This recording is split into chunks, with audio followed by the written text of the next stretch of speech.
Right, so thank you for coming, Charlie. My question to you, I mean, I'm a medical student, and so I'm going to throw out the big A word. I know you get asked about it a lot, but I want to hear it from you. Your opinion is on abortion. Life begins at conception. But about abortion specifically, why do you think abortion is wrong specifically? Well, you agree murder is wrong? I agree. Okay, so this is where we get to the question, right? Because what is it about murder you say is wrong? Like, why is murder wrong? Well, because it's a human being, not just because it has consciousness or because it's of a certain age, because it's a human. What is it that gives human being this moral worth? Not its consciousness necessarily. I didn't say it's consciousness. I know that. I can imagine it because it is a human being, because it has a soul. And what is this soul? Where does this come from? This idea that it's... Exactly. I mean, again, the Greeks postulated that it is the entirety of your being. Okay, you guys can laugh. I mean, it's true. I mean, every civilization has had a different belief, but agreed upon ethical monotheism, which is the creed of the West and what the birth certificate of my country articulates, that every human being is more than just matter, it's more than just a clump of cells. It also has an invisible element to you that will live beyond you. Fine, so... I mean, can you say that comes from the Bible, or where else do you get that from? Ethical monotheism, which is the creed of the West. And again, the Declaration of Independence mentions God 4 times. The founders were explicitly believed, not in a secular morality, but a divinely given one, of at least this idea that there is a God and you are not him. And let me ask you, what is the first stage of human development? So this is the thing, right? We can take it from sperm being generated in the father and the oocyte being generated in the mother, right? They fuse at birth, conception, sorry. The only thing that happens at conception is these 2 cells fuse. No, DNA is created. The zygote. DNA is not created. No, that's not true. The DNA coding at the zygote. Hold on, time out. I'll let you finish. Does a zygote have a unique marker? Charlie, does a zygote have a unique marker? You have to let me speak. You have to answer it, yes or no. Does a zygote have a unique marker? Define a unique marker. Can you differentiate the DNA coding between the mother and the zygote if you examine it under a deoxyribonucleic acid analysis? Can you? Only purely because the addition comes from the father. Oh, so it is something different. Charlie, DNA is not created. DNA is not created. You have, the father has his own genome, the mother has her own genome. They fuse. This is why you have the same characteristics, similar ones to your mother, similar ones to your father. That's why you have similar characteristics to your siblings. DNA is not created, right? So when you ask me, where does a human being come from? I can say to you, it starts at conception, but all conception is 2 cells joining, right? But these 2 cells were created, the mother cells were created long before, they were created when she was a fetus. So there's none of this DNA being produced, right? So we can't establish. The only thing that happens at conception is these 2 cells fuse. Now this idea that means that for some reason suddenly that moral worth comes in, but it wasn't there before when you had these 2 cells who had half the DNA. But suddenly there's correct. Yes, something magical happens at that. It's not magical, Charlie. We know about this. Well, hold on. Charlie. Time out. Hold on. I promise you, I'm not trying to score points. I'm not trying to score points on you. This is genuine. We call it the miracle of life for a reason. We've not been able to yet replicate human life development outside of the womb. We call it the miracle of life because yes, it's something beautiful, the ability to form a new... Magical. It's not. You say magical as in, it's beautiful, it's an incredible thing that happens, of course. But it's not incredible in the sense we don't know what's going on. There's no new DNA coming out of nowhere. Hold on, but time out. Isn't there a separate DNA, though, than the mother? Yes, from the father. Okay, yes, but it's not the father's DNA either. A new coding is created. Charlie, you are a blend of the 2. And so when did your life begin? Okay, so when did your life begin? I mean, again, this comes from what you define as where life starts. You can say life starts at conception, but I'm telling you, I believe that's just an arbitrary point, right? That's just the moment these 2 cells fuse. Now, you say about this mother thing. So the way DNA is arranged in a cell is it's arranged in chromosomes. Chromosomes are paired up, so you have one from the mother, one from the father, typically, in a healthy individual, right? Now, you can take those maternal chromosomes out, and you can find that this is who the person's mother is, and you can do the same with the father. Now, the reason you are different to your mother and father is because some of those chromosomes express genes that are different from each other, and so those genes interact, and that's what gives rise to you, right? But there's no space for any kind of moral framework to come into that until you consider that a human being is capable of consciousness and of suffering. But if you take that out of the equation, the fact that these 2 DNA, whatever they call molecules, right? These 2 DNA molecules are fusing. That does not suddenly flip a switch that attributes moral worth to that individual.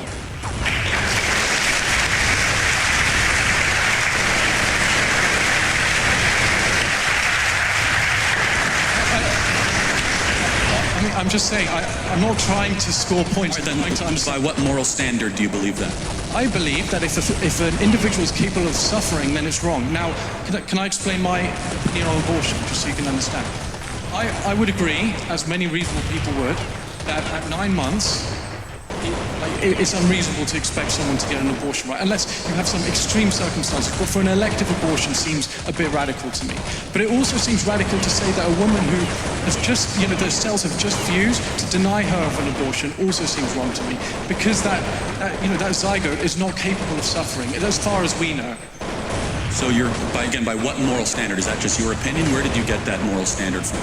Because suffering is a bad thing. We all know suffering is a bad thing. That's an objective fact, right? Hold on. So you do believe in objective morality? I believe that suffering is an objectively negative. So if you can't feel it, is it okay? What do you mean if you can't? Can't feel the pain, is it okay to inflict the pain? In the sense that if no one's suffering from it, if you have a scenario where nobody is suffering from something, then yes, of course. There's no a moral. Something is only a moral question if it affects someone's well-being.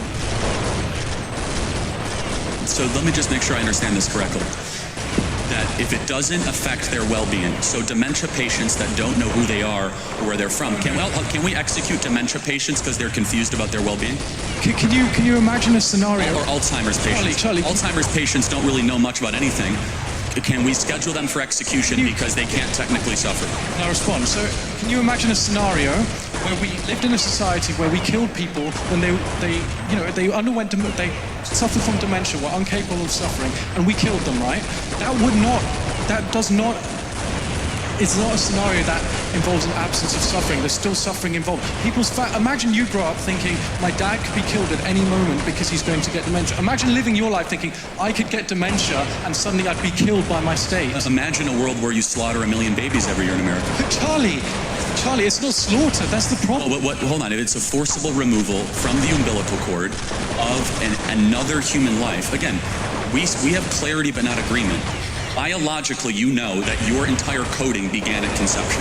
Your coding. No, that's or uniqueness. I'm denying. I disagree with that. Okay, when those two cells fused together, to use your terminology, yes. That is where the process of scientifically accepted terminology. In the interest of time, can we bring this question to a close? The process of human development objectively begins at that moment. Therefore, those human beings are deserving of human rights. We keep going, or do you want to? No, thank you. Yeah, you can finish. The process of development begins from the moment the sperm is being generated in the father, the moment the eggs are being generated in the mother. To say that suddenly the moral worth switches on when they fuse doesn't make any sense. That's just a point you... It makes perfect sense, because that is when your journey as a human being, when the sperm and egg were separate, you were not yet a fused human being. You were not created uniquely. DNA existed. Image. DNA existed. I thought... Well, no, the parts of your DNA existed. Your DNA did not exist. It's like saying that we have a full car just because we have all the parts. It was not yet put together until conception happens and the zygote was formed. Thank you. I think we have to get... Can we move on to the next question, please? Thank you.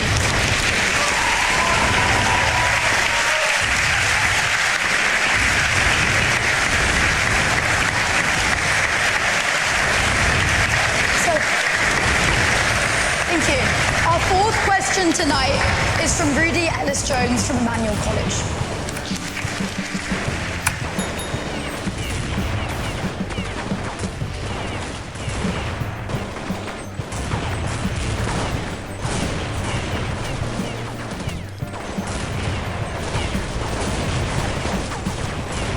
头条焦点要来告诉您今天晚间的最新消息 ：Charlie Kirk 枪杀他的嫌犯，在今天晚上终于是逮捕到案了。这是根据美国总统川普稍早公开表示，这一名枪手他不止被逮捕，而且川普还公开的说，希望可以判他死刑。我们来看到这一段最新释出的监视器画面，您可以看到，就在凶嫌犯案之后呢，他在附近的建筑物。就是这个红圈圈起来的黑影哦，他全身黑，而且在犯案之后，他是直接跳跳下了这一栋建筑物，往附近的丛林奔跑而去，匆匆逃离。而就在稍早，川普宣布，终于是已经逮捕了这名枪手了。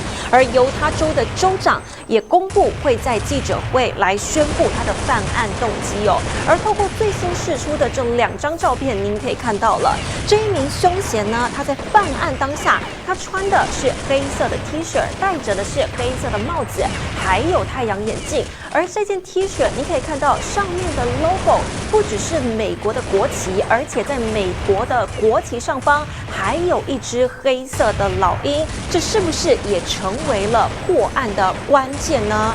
为了要迅速逮到这一名枪手哦 ，FBI 它不只是寄出了赏金10万美元，而且还同步释出了这一段画面，希望大家能够尽快的追捕到这名凶手。那也还好，在今天晚上是终于逮到了这一名嫌犯了。但是这起案件其实最恐怖的并不是枪击案本身，而是在这一起枪击案的背后，是不是也代表着美国政治动荡激增的分水岭呢？根据《华尔街日报》的报道来进一步的分析，说从川普去年2度遭遇暗杀之后，再到现在 Kirk 遭遇刺杀案，这是不是会进一步的演变成美国的政治暴力，变成最新最可怕的日常？而暴力是不是也成为了全美公众人物持续受到公然威胁的表征呢？而在这段报道里面也提到说 ，Kirk 遇害势必会让分裂的国家深陷党派的壁垒。其实包含像是了国会的警察也释出了最新的数据，我们做成了这张统计图表，要来带您看到的是对国会的议员，还有国会议员的家人，以及国会议员的职员威胁事件，在2017年还是小于4000，不到4000件的。但是您可以看到，一直到了2023年，马上就激增了2倍，到了8000件。甚至到了去年，已经来到了9500件了，已经整整超过了2倍之多。到明年会不会就直接破1万件了呢？而在今年上半年，因为政治动机所产生的攻击事件，就已经达到了150件。意识形态的对立是否也变成了进一步深层的仇恨了呢？也会不会为美国的政治局势带来全新的变化？我们来看这段报道。美国总统川普盟友31岁的保守派政治网红科克，在犹他州大学校园遇刺身亡第3天，凶手依然在逃。FBI 美国联邦调查局和警方在当地展开大搜索，但至今显然还没有掌握凶手踪迹。We cannot do our job without the public's help right now. The public has answered our call for action. So far, we've received more than 7,000 leads and tips. FBI 悬赏10万美元，约台币300万。局长也亲赴犹他州了解。官方接连公布嫌疑人照片和影片。外表如大学生的男子身穿长袖黑色 T 恤，上面印着白头鹰和美国国旗图案，戴墨镜和深色棒球帽。第2组照片则可以看出男子身材瘦削，背着背包，脚上穿 Converse 球鞋。官方公布的画面显示，一名男子从狙击的屋顶爬下来，穿过草坪，行经停车场，进入校园旁的林区。